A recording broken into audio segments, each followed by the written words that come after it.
ஏசாப்பா அந்த நாளில் உங்களை அதிசயமாக அற்புதமாக வழி நடத்துவார். ஆண்டவர் உங்களுக்காக தந்த வேத வசனம் ஏசாயா 30:21 உங்களுக்கு வாசிக்கிறேன்.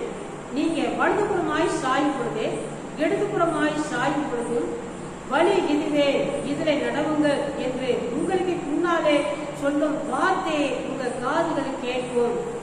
அருமையான சகோதர சகோதரியில பாருங்க, வசனம் சொல்லப்பட்டிருக்குது. யாருக்கு ஆண்டோட வார்த்தைகளை கேட்கும்? யாருக்கு ஆண்டோட வார்த்தை புரியும்? அவரோட பிள்ளைகளுக்கு மட்டும்தான், அவரை நம்புற பிள்ளைகளுக்கு மட்டும்தான், அவரை நினைக்கிறவர்களுக்கு அவருடைய சத்தம் என்ன செய்யும்? கேட்கும். அவரை விசுவாசிக்கிற மக்களுக்கு அவருடைய சத்தம் கேட்கும். இப்ப நீங்க ஆசீர்வாதத்துக்கு நேராக வந்து போறதுக்கு போற வழியை விட்டுட்டு ஏதாவது ஒரு வழி உங்களுக்கு தீமையாக வரும், அல்லது நஷ்டமா வர்ற வழியா இருக்கும், நீங்க ஏதாவது இழக்கிற வழியாக இருக்கும், உங்களோட பொருளாதாரத்தை இழக்கிறதாக இருக்கும், அல்லது உங்களுடைய ஆவிக்குரிய செய்தியை வந்து நீங்க ஆண்டோட வழியில நடக்கிற வழியா இருக்கும். இதையில நீங்க இழக்கிறது தவறி போறது போல இருக்கும் அந்த பாதைகள். அப்ப ஆண்டவர் என்ன செய்யறாரு? ஆண்டவர் உங்க மேல அன்பா இருக்கிறதுனால, ஆண்டவர் உங்களை நேசிக்கிறதுனால என்ன செய்யறாரு?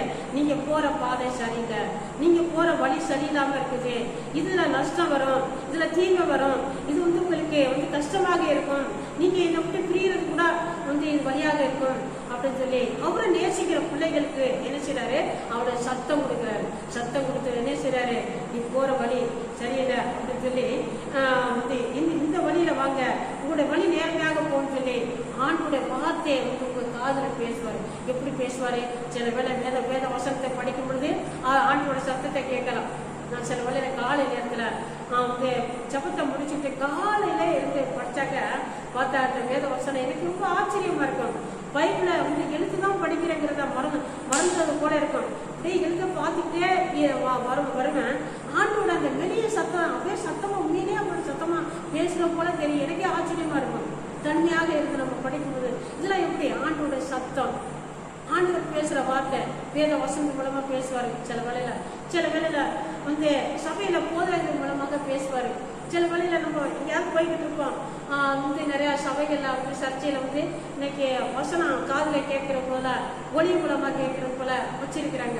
இப்போ அந்த சத்தம் கூட கேட்கும். எனக்கு சில வேளையில அப்படி நான் கேட்டு வந்து ருசி பார்த்திருக்கிறேன். ஆண்டோட சத்தம் அப்படியே கேட்கறது போல இருக்கும். இப்பெல்லாம் ஆண்டவர் நம்மளோட பேசுவார். நீ போற வழியை சரியில்லை, நீ இந்த வழியில போ அப்படின்னு சொல்லி ஆண்டவர் நம்மளை நேசிக்கிறதுனால நல்ல வழியில நம்மளை நடத்துவார். அப்ப அவர் பேசும்போது நம்ம கீழ்படுத்திக்கிட்டோம்னா நம்ம ஆசீர்வாதத்தை பார்க்க முடியும், நல்லா இருக்க முடியும், வந்து ஆண்டவர் பிரியமாக வாழ முடியும். இப்போ ஆண்டவர் நம்ம மேல நான் சொன்னதை என் பிள்ளை கேட்டாலே உடனே கீழ்படுத்திட்டாரு, ஆண்டவர் பிரியமாக இருப்பார், ஆண்டவர் சந்தோஷப்படுவார். இப்போ ஆசீர்வாதம் என்ன செய்யும்? ஆட்டோமேட்டிக்கு வரும், கஷ்டங்களே வராது. ஆண்டவரே உங்களை நடத்துவார். இந்த நாள் உங்களுக்கு ஆசீர்வாதமா இருக்க நினைச்சிருக்கேன். வருஷத்தும் நல்ல பிதாவே உங்களுக்கு நன்றியை சொப்பா. ஆண்டவரே இந்த வேத வருஷத்தை கட்ட உங்க பிள்ளைல முகத்துல தனியா பேர்க்கூடா தொட்டு ஆசீர்வாதிக்கு தகப்பனே. இந்த நாள் ஆண்டவரே உங்களுக்கு கோத்திர பிறந்தநாள சந்திக்கிறார் பிள்ளைங்களுக்கா பெரியவர்களுக்கா உங்களுக்கு கோத்திர நன்றி தகப்பனே. அப்பா உங்க கோத்திர உங்க பிள்ளைகளை ஆசீர்வதிங்க. இந்த வருஷம் அவர்களுக்கு ஆசீர்வாதமா இருக்க உதவி செய்யுங்க. ஏசாப்பா தோத்திரையா வியாதி படிக்கல இருக்கிற முகத்திற்காக ஜெபிக்கிறோம். ஏசாப்பா எல்லாருக்கும் நல்ல சுகமான ஆரோக்கியத்தை கொடுங்க, சாட்சிகளாக நடத்துங்க தகப்பனை தோத்து நன்றி. ஏசாப்பா தோத்துறது நாட்டு ஆண்டவரை கடை வியாபாரிகளுக்கா சிறு ஆண்டவரை வியாபாரங்களை செய்கிறவர்களுக்கா ஜெபிக்கிறோம். தெய்வமே உங்களுடைய பிள்ளைகளை ஆசீர்வதிங்க. ஏசாப்பா தோத்திரம் நஷ்டங்கள் வராதபடி காத்துக்கொள்ளுங்கப்பா. தோத்து நன்றியப்பா. விவசாயிகளுக்கா ஜெபிக்கிறோம், மீனவர்களுக்கா ஜெபிக்கிறோம். ஆண்டவரே உங்களுடைய பிள்ளைகளுக்கு நஷ்டங்கள் வராதபடி, ஏசாப்பா பாதிப்புகள் வராதபடி ஆண்டவரே நீங்க ஆசீர்வதிங்க, வழி நடத்துங்க. ஏசாப்பா எங்க ஆண்டவரே எங்க தேசத்துல விவசாயிகள் பாதிப்பு வரக்கூடாதப்பா. ஆண்டவரே தேவையற்ற மழைகளை பேஞ்சு ஆண்டவரே அப்பா தோத்துற விவசாயிகள் பாதிப்பு வராதபடி நீங்க காத்துக்கொள்ளுங்க தகப்பனை தோத்திரம்.